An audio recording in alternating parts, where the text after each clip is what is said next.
A palavra do Senhor está em Coríntios, capítulo 2, que diz assim: o caráter da pregação de Paulo em Corinto. E eu, irmãos, quando fui ter convosco, anunciando-vos o testemunho de Deus, não fui com sublimidade de palavra ou de sabedoria, porque nada me propus saber entre vós, senão a Jesus Cristo e este crucificado. E eu estive convosco em fraqueza, e em temor, e em grande tremor. A minha palavra e a minha pregação não constituem em palavras persuasivas de sabedoria humana, mas em demonstração de espírito e de poder, para que a vossa fé não se apoiasse em sabedoria dos homens, mas no poder de Deus.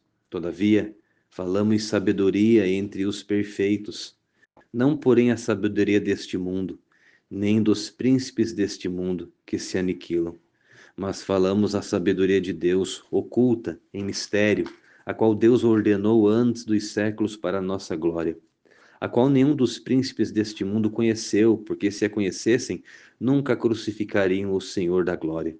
Mas como está escrito, as coisas que o olho não viu e o ouvido não ouviu, e não subiu ao coração do homem, são as que Deus preparou para os que o amam. Mas Deus nos-las revelou pelo seu Espírito, porque o Espírito penetra todas as coisas, ainda as profundezas de Deus.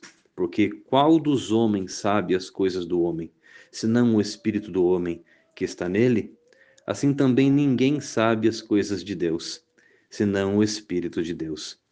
Mas nós não recebemos o Espírito do mundo, mas o Espírito que provém de Deus.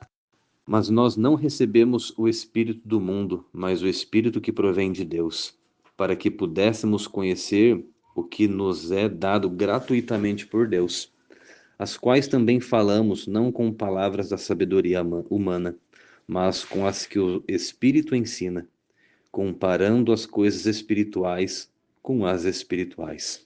Ora, o homem natural não compreende as coisas do Espírito de Deus, porque lhe parecem loucura, e não podem entendê-las, porque elas se discernem espiritualmente.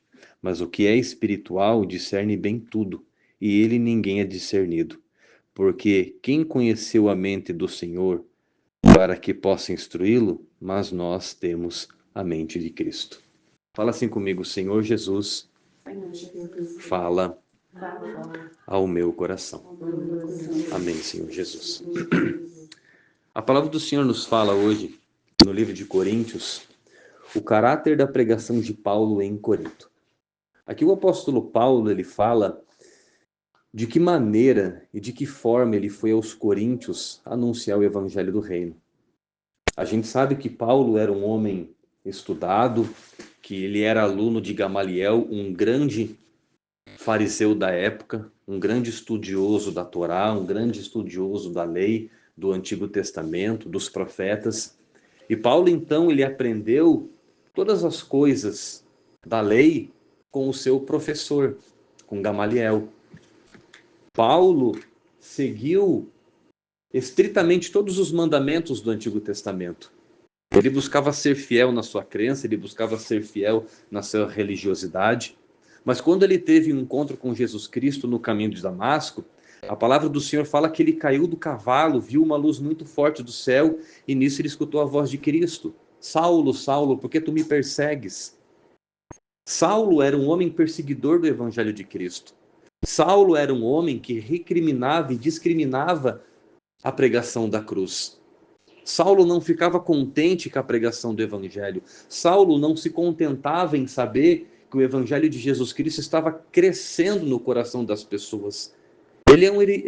Saulo, ele era declaradamente um opositor.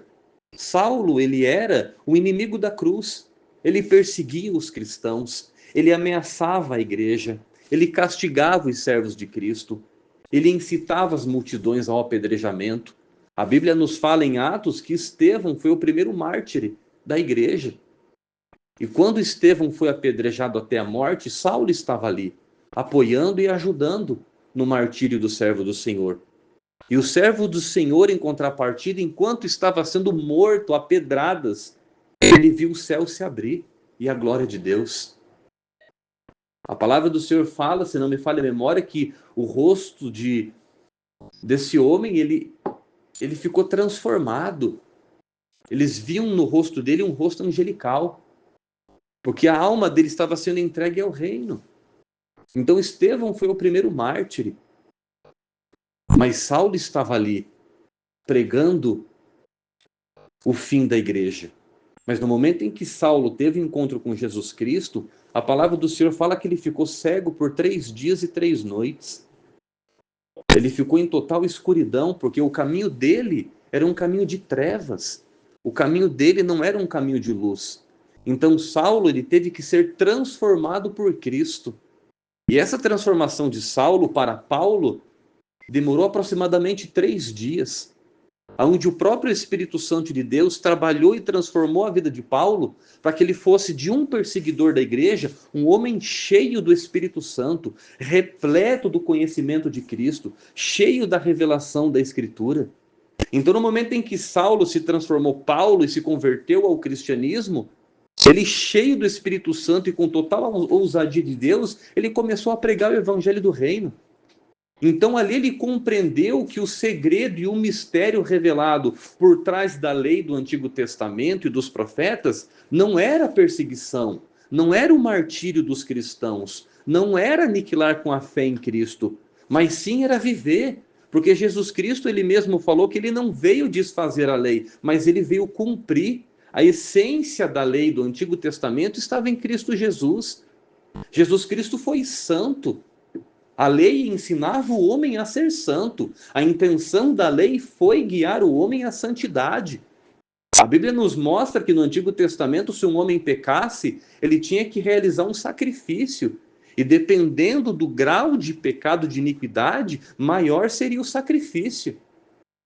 Então ele tinha que matar um pássaro, ele tinha que matar um cordeiro, um cabrito, um boi.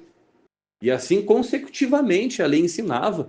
Porque a intenção era demonstrar para os homens do passado que o pecado gerava a morte, que a consequência do pecado era o derramamento do sangue. E Jesus Cristo veio e entregou a sua vida na cruz. Jesus Cristo derramou o seu sangue. Um homem justo, um homem santo, um homem bondoso, um homem que ensinou e pregou o amor para as massas, um homem que de bom grado ajudava o seu próximo, um homem aonde via que uma multidão o seguia, não quis dispensar elas de barriga vazia, porque sabia que eles iam sofrer. Jesus Cristo se preocupava com o amanhã do seu próximo. Jesus Cristo se preocupava com a situação a qual as pessoas do seu povo viviam. Jesus Cristo sempre estendeu as mãos, Jesus Cristo sempre deu ouvido para as lástimas e amarguras do povo, para um povo sofrido, para um povo cansado, para um povo abandonado. Jesus sempre se estendeu para ajudar aquelas vidas. Jesus Cristo pregou e nos ensinou o amor. Então Saulo, que se transformou então Paulo, ele reconheceu essa essência. E assim ele começou a anunciar ousadamente a palavra do Senhor. Então, quando Paulo entrou na igreja de Coríntios, foi para Coríntios pregar o evangelho do reino, a Bíblia aqui mesmo fala: irmãos, quando fui ter convosco, anunciando-vos o testemunho de Deus, qual era o testemunho de Deus? Jesus Cristo. Não fui com sublimidade de palavras ou de sabedoria, porque nada me propus saber entre vós, senão a Jesus Cristo e este crucificado. E eu tive convosco em fraqueza, e em temor, e em grande tremor. A minha palavra e a minha pregação não constituiu em palavras persuasivas de sabedoria humana, mas em demonstração de espírito de poder, para que a vossa fé não fosse apoiada em sabedoria dos homens, mas no poder de Deus. Todavia falamos sabedoria entre os perfeitos, não porém a sabedoria deste mundo, nem dos príncipes deste mundo que se aniquilam. Então Paulo, quando ele foi para Corinto, ele encontrou uma nação, ele encontrou um povo que não conhecia a fé cristã. Era um povo gentil, era um povo que estava longe dos caminhos do Senhor. É como a palavra fala, era a oliveira brava. Era um povo, os coríntios faziam parte de um povo o qual Deus desejava salvar, porque Deus os amava, só que estavam em completa escuridão. Os coríntios estavam perdidos na sua idolatria, os coríntios estavam perdidos na sua prostituição, os coríntios estavam perdidos na sua jogatina, nas suas perversidades, na sua corrupção da época.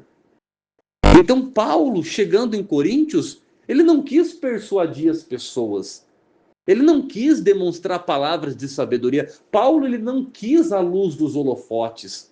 Paulo não quis ser reverenciado. Paulo não quis ser ovacionado, aplaudido, reverenciado. Olha, quem está vindo é Paulo. Não, Paulo não quis nada disso.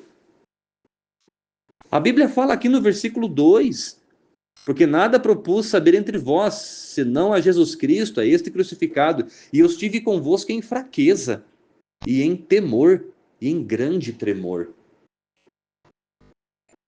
Pregar o evangelho do reino para pessoas desconhecidas não é uma obra fácil. Anunciar o evangelho do reino para pessoas estranhas é um desafio que nos dias atuais poucos conseguem realizar. É muito fácil você falar de Jesus Cristo no teu bairro, na tua vizinhança, dentro de uma igreja para os teus amigos. Agora você atravessar fronteiras, atravessar cidades, povos e reinos, em um lugar onde ninguém ouviu falar de Jesus Cristo, começar a anunciar o evangelho do reino. A Bíblia diz aqui, ó, eu estive convosco em fraqueza, e em temor, e em grande tremor. Paulo não tinha muito a apresentar para aquelas pessoas. Paulo não era uma pessoa conhecida, Paulo não era um famoso. Ele não era um homem que passava por bajuladores, não, ele era um homem perseguido.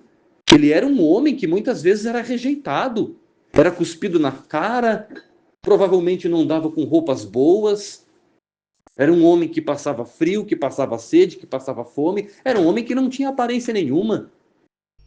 Mas Paulo, ele foi adiante, pregando o evangelho do reino, pela graça e pelo poder do Espírito Santo.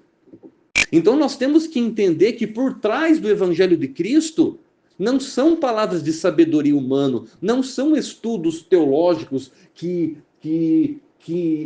firmam o evangelho do reino nos nossos corações, mas sim o poder do Espírito Santo. É o Espírito Santo que tem poder de converter o homem ao arrependimento. É o Espírito Santo que faz o homem se convencer do pecado. É o Espírito Santo que convence o homem do arrependimento. Se não for o Espírito Santo nessas rodas de pregação a qual nós temos aqui em casa, se não for o Espírito Santo guiando e ministrando a pregação todas as noites aqui, de nada adianta. Se essa pregação que as pessoas estão ouvindo, essa pregação gravada, não for ministrada pelo Espírito Santo, e se eles não sentirem o poder de Deus, e se essa palavra não tiver poder de transformar a vida das pessoas, de todos os ouvintes que ouvirem essa pregação, de nada adianta. É como a Bíblia diz, do que adianta o homem ganhar o mundo e perder a sua salvação? Do que adianta pregar um evangelho distorcido da realidade? Do que adianta pregar um evangelho cheio de conhecimento humano, mas sem um pingo do poder de Deus? Sem um pingo da serenidade? Sem um pingo da realidade? Sem um pingo da transformação que causa o caminho estreito, porque o evangelho de Cristo é baseado no caminho estreito, no caminho da renúncia, no caminho do amor, no caminho do perdão, no caminho do arrependimento. E essas coisas não são fáceis. Não é fácil se arrepender de um pecado cometido premeditadamente. Não é fácil perdoar uma pessoa que te esbofeteia na face. Não é fácil abandonar os pecados capitais. Não é fácil abandonar as concupiscências da carne e andar num caminho estreito. A Bíblia fala, não se assente na roda dos escarnecedores. Quantas pessoas, por exemplo, são fascinadas e amam festas, festividades, virada de ano, carnaval, Natal, festa junina, adoram os teatros, adoram os campos de futebol, onde as massas gritam, adorando e bajulando os seus jogadores, os seus times de coração, e na arquibancada xingam, protestam, quebram, gritam horrores. A Bíblia diz, não se assente na roda dos escarnecedores. Não é tão simples abandonar o pecado, não é tão simples abandonar a vida nesse mundo. A Bíblia mesmo fala: aquele que perder a sua vida, achá-la-á. Mas aquele que viver a sua vida, perdê-la-á. O que a Bíblia está dizendo nesse versículo? Bem-aventurados são aqueles que não vivem a sua vida nessa terra, que abrem mão dos desejos carnais, que andam em uma vida de santidade, andam em uma vida de retidão. Santidade significa-se afastado, separado.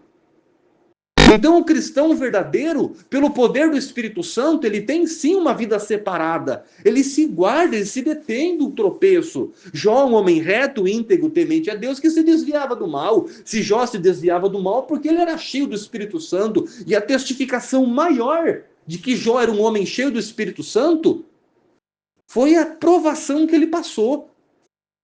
Onde no final de tudo ele fala em alto e bom som: eu sei que o meu Redentor vive. Então o poder do Espírito Santo, o poder da pregação do Evangelho é esse. É convencer o homem ao arrependimento, é convencer o homem de abrogar dos prazeres dessa terra. Não se assente na roda dos escarnecedores não é um mandamento, uma orientação tão simples de se fazer. Mas se nós fomos transformados pelo Espírito Santo, então sim nós temos essa força. Nós conseguimos abandonar o pecado. Nós conseguimos entender o real sentido da vida. Enquanto muitas pessoas pensam que o real sentido da vida é viver uma vida de promiscuidade, de prazeres e iniquidades, o importante é ser feliz, o importante é curtir, tem que aproveitar a vida. Quem disse isso é o diabo. Porque se você se deleitar em todos os prazeres da vida, você está decidindo de todo o seu coração e da sua mente, com sua percepção, que a sua alma perecerá. Você está optando pela destruição da sua alma. Porque o mundo jaz o mundo jaz no maligno. Então, se nós temos a clareza pela revelação da Sagrada Escritura, e quem nos dá essa revelação é o Espírito Santo, que o mundo jaz no maligno, que o mundo já está no pecado, e se nós amamos esse mundo, nós estamos aceitando de bom grado a iniquidade. Nós estamos aceitando de bom grado a perdição eterna. Então Paulo, ele não entrou no meio dos coríntios com roupas e pingentes de ouro. Ele não entrou no meio da cidade com um alazão. Ele não tinha presentes para dar para as pessoas. Ele entrou em temor, em fraqueza, com grande tremor do que poderia acontecer com ele.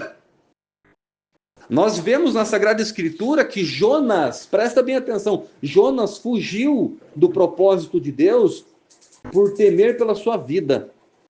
Quando Deus disse para o profeta Jonas: Jonas, vá a Nínive e pregue a palavra, porque senão eu vou destruir toda aquela nação. Jonas, com medo do que poderia acontecer com ele, fugiu do caminho do Senhor. Em vez de ele pegar um navio e ir para Nínive, ele pegou um navio sentido a Tarsis, um sentido totalmente oposto. Mas Deus tinha propósito com o povo de Nínive. E Deus então frustrou os projetos de Jonas. Deus tem o poder de frustrar os nossos sonhos, os nossos desejos, os nossos projetos, para que a sua vontade seja realizada em nossas vidas, em nossos corações. Muitas vezes passamos por problemas, por adversidades, porque não conseguimos compreender que Deus deseja realizar algo muito grande em nossas vidas. Quando Jonas então foi cuspido pelo grande peixe na praia de Nínive, a palavra do Senhor nos fala que ele correu a cidade inteira anunciando o arrependimento. E incrível que pareça, o testemunho de Jonas foi tão grandioso naquele lugar, a palavra do Senhor foi tão impactante na boca de Jonas, que toda aquela nação se converteu do seu pecado, todos se arrependeram, todos buscaram ao Senhor, se submeteram à vontade do Deus Pai. Então o Senhor se arrependeu de destruir aquela cidade, porque ele viu arrependimento sincero. Através da pregação de um homem, uma nação inteira se arrependeu. Esse é o poder do Evangelho do Reino. Esse é o poder do Espírito Santo de Deus. Deus faz coisas grandes e firmes que nós não sabemos, por nosso intermédio. Deus tem o poder de mover céu e terra pela oração de um justo. A palavra do Senhor mesmo fala, a oração de um justo pode muito em seu efeito. E aonde estão os justos diante do Deus vivo? Aonde está a igreja que clama? Aonde está a igreja que chora? Aonde está a igreja que se arrepende? Aonde está a igreja que se converte todos os dias do seu mau caminho? Porque todos nós pecamos diante de Deus. Mentiroso é o homem que diz que não mente. Mentiroso diante de Deus é o homem que diz que não peca. Todos os dias nós pecamos. Então, todos os dias nós temos que nos voltar à presença de Deus e anunciar diante a Ele, na nossa humilde oração, os nossos pecados e buscar um arrependimento sincero. Senhor, me ajude a vencer a minha depravação, me ajude a vencer a minha iniquidade. Eu quero ser uma nova pessoa, eu quero ser uma nova criatura diante de Cristo Jesus, para que Ele, pelo seu poder, me use. E aí nós vemos os hinos e cânticos espirituais que a Bíblia nos anuncia. Aí nós vemos o exemplo claro de Davi, que quando ele tocava a harpa, Saul, que estava sofrendo por uma possessão demoníaca, ficava em paz de espírito. Porque os hinos e cânticos que Davi cantavam eram espirituais, eram cheios do Espírito Santo. Nós vemos então que pela santidade de Noé e pela graça do Espírito Santo que era sobre a vida dele, Deus poupou ele e a sua família inteira de um dilúvio. Então Deus pode realizar muitas coisas pelo nosso intermédio. E isso não tem nada a ver com sabedoria humana. Não tem nada a ver com princípios religiosos. Não tem nada a ver com status entre a sociedade. Porque Deus escolheu as coisas loucas desse mundo para confundir as sãs e as que pensam que são algo.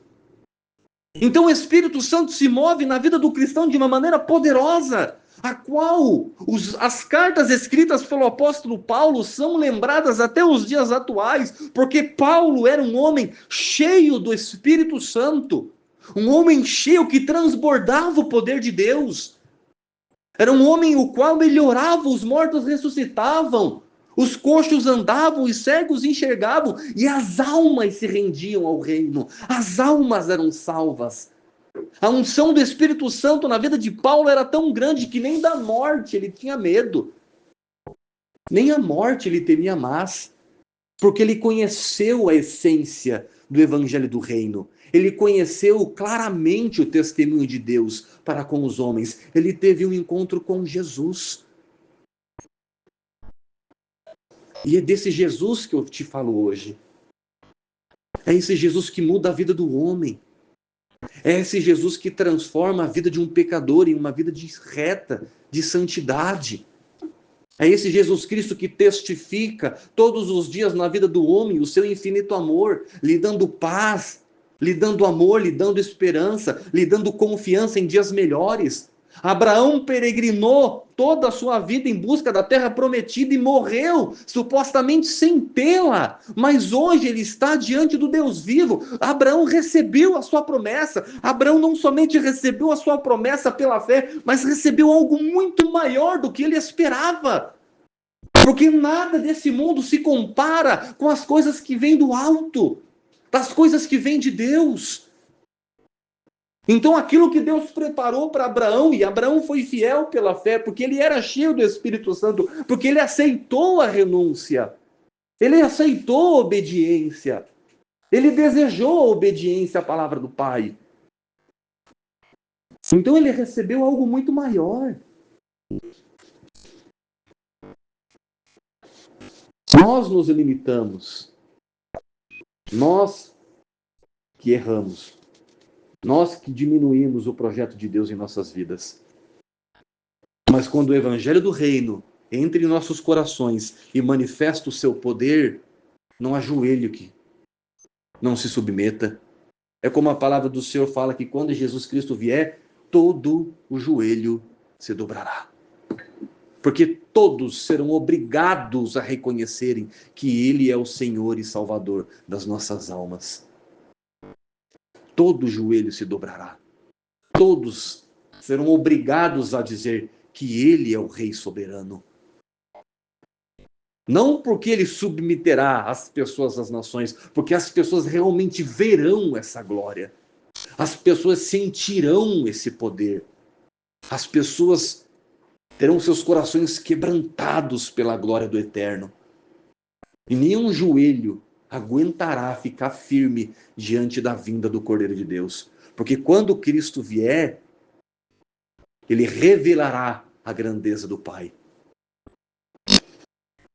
Então que essas palavras penetrem no mais profundo do teu coração.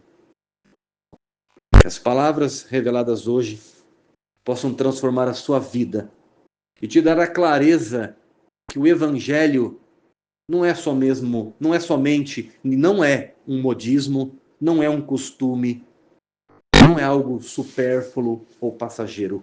O Evangelho é transformação de vida pelo poder e a manifestação total do Espírito Santo de Deus. É Ele que conduz o homem à salvação. É Ele que conduz o homem ao arrependimento. É Ele que transforma todas as nossas fraquezas, medos e inseguranças em poder e em conhecimento de Jesus Cristo. Amém e amém, Senhor Jesus.